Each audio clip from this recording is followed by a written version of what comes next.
After you send us your enriched timetable file that you would have learned how to generate in the previous video, we will run our solver over it to get you the best possible exam timetable.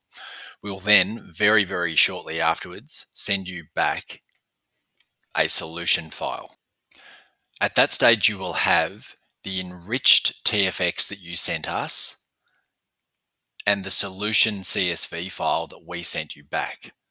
You can then come to the solution validator and load those two files into here to check your results and download your exam student file. As they say, here is one we prepared earlier. You can see the 5 buttons here. Basically, you are just going to work through these 5 buttons. Validate solution throws down below a list of any exam clashes or 3-in-a-days that you might have.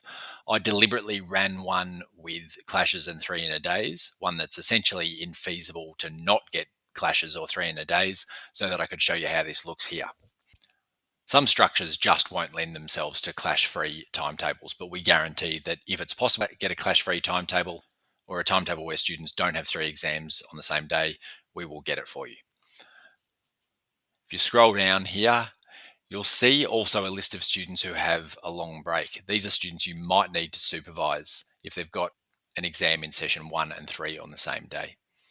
All right, back to the top. If we press the second button, you'll see here that it generates a beautifully formatted exam timetable.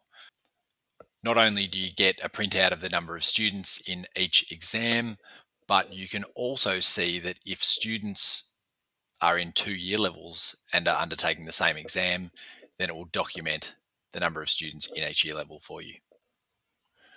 The year level timetables allow you to generate timetables for individual year levels. You'll notice the year 10 exam timetable has year 11 exams on it if there are year 10s doing those exams. If we scroll down, you can see the year 11 timetable. I'll leave the export student file till last because it's arguably the most impressive part of this presentation. Analyze constraints simply opens a window where it shows you all the constraints that you loaded in and whether they were met or not. And as you can see, we have got a lot of exams that we didn't want on day 3 and a lot of exams that we didn't want on day 5. And so that's led to a handful of clashes in a very short exam period. And finally, export student file. This button, as the name suggests, exports an SFX file for you. And we'll have a quick look at what is contained in that file.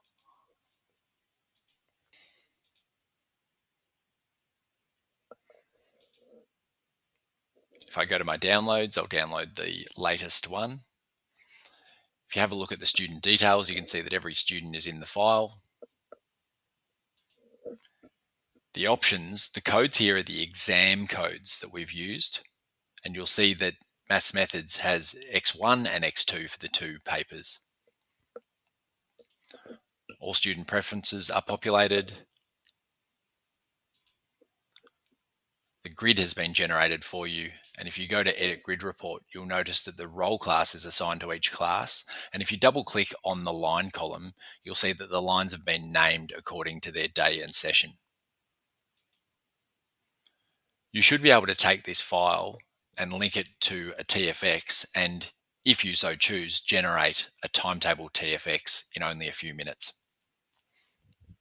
As always, yell out if you have any questions. Feel free to make a meeting if anything needs a little bit more of an in-depth exploration.